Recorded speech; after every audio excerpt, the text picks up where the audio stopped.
Voice of news ಪುತ್ತೂರವರಿಗೆ ನನ್ನ ತುಂಬ ಧನ್ಯವಾದ.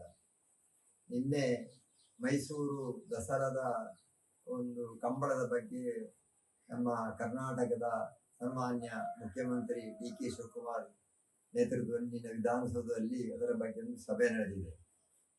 ಈ ಸಭೆಗೆ ನಮ್ಮ ಪುತ್ತೂರು ಶಾಸಕರ ಅಶೋಕ್ ಕುಮಾರ್ ನೇತೃತ್ವದಲ್ಲಿ ನಡೆದಿದೆ ಹಾಗೂ ನಮ್ಮ ರಾಜ್ಯ ಕಂಬಳ ಅಸೋಸಿಯೇಷನ್ ಅಧ್ಯಕ್ಷರಾದ ಡಾಕ್ಟರ್ ದೇವಿ ಪ್ರದರ್ ಶೆಟ್ಟಿ ಮತ್ತು ರಾಜ್ಯ ಜಿಲ್ಲಾ ಕಂಬಳ ಅಧ್ಯಕ್ಷರಾದ ಚಂದ್ರ ಸಾಧು ಸನಿಲಿ ಮತ್ತೆ ನಾನು ಮತ್ತೆ ನವೀನ್ ಚಂದ್ರ ಆಳ್ವ, ಲೋಕೇಶ್ ಶೆಟ್ಟಿ ಮುಚ್ಚೂರು ಮತ್ತು ವಿಜಯ್ ಕುಮಾರ್ ಗಂಗಿರಮನೆ, ಹಾಗೆ ನಾವು ಎಲ್ಲ ಸಮಿತಿಯವರು ಇದ್ದು ಇದರ ಬಗ್ಗೆ CM ನಾವು ಮೀಟ್ ಮಾಡಿಬಿಟ್ಟು ನಿನ್ನೆ ಒಂದು ಡಿಸ್ಕಸ್ ಆಗಿದೆ. ಹಾಗೆ ಆ ಸಭೆಯಲ್ಲಿ ದಸರಾದ ಬಗ್ಗೆ ಸಭೆಯಲ್ಲಿ ನಮ್ಮ ಕೆಲವು ಮೈಸೂರು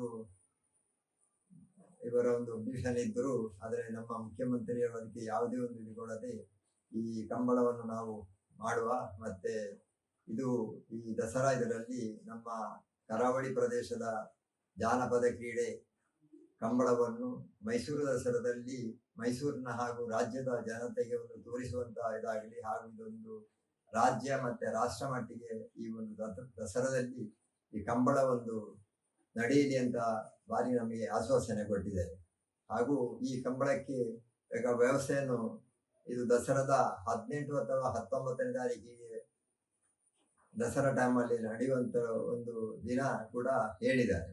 ಈ ಕಂಬಳ ಒಂದು ಯಶಸ್ವಿ ಆಗಲಿ, ನಮ್ಮ ಕರಾವಳಿ ಪ್ರದೇಶದ ಒಂದು ಜಾನಪದ ಕ್ರೀಡೆ ಮೈಸೂರಲ್ಲಿ ನಡೆದು ಇದೊಂದು ರಾಷ್ಟ್ರ ಮಟ್ಟಕ್ಕೆ ಒಂದು ಜಾನಪದ ಕ್ರೀಡೆಯಾಗಿ ಮತ್ತು ಇದು ಮುಂದಕ್ಕೆ ಇದೊಂದು ರಾಷ್ಟ್ರ ಕ್ರೀಡೆಯಾಗಿ ಪರಿವರ್ತಿಸಲಿ ಅಂತ ಈ ನಮ್ಮ ವಾಯ್ಸ್ ಆಫ್ ಪುತ್ತೂರು ಇವರು ಇದರ ಬಗ್ಗೆ ನಮಗೆ ಪ್ರಚಾರದ ಒಂದು ಬಗ್ಗೆ ಒಳ್ಳೆಯ ಇದು ಮಾಹಿತಿ ಇವರು ಇದಾಗಲಿ ಅಂತ ಹೇಳ್ತಾ ನಾನು ನನ್ನ ಮಾತನ್ನು ನಿಲ್ಲಿಸ್ತೇನೆ.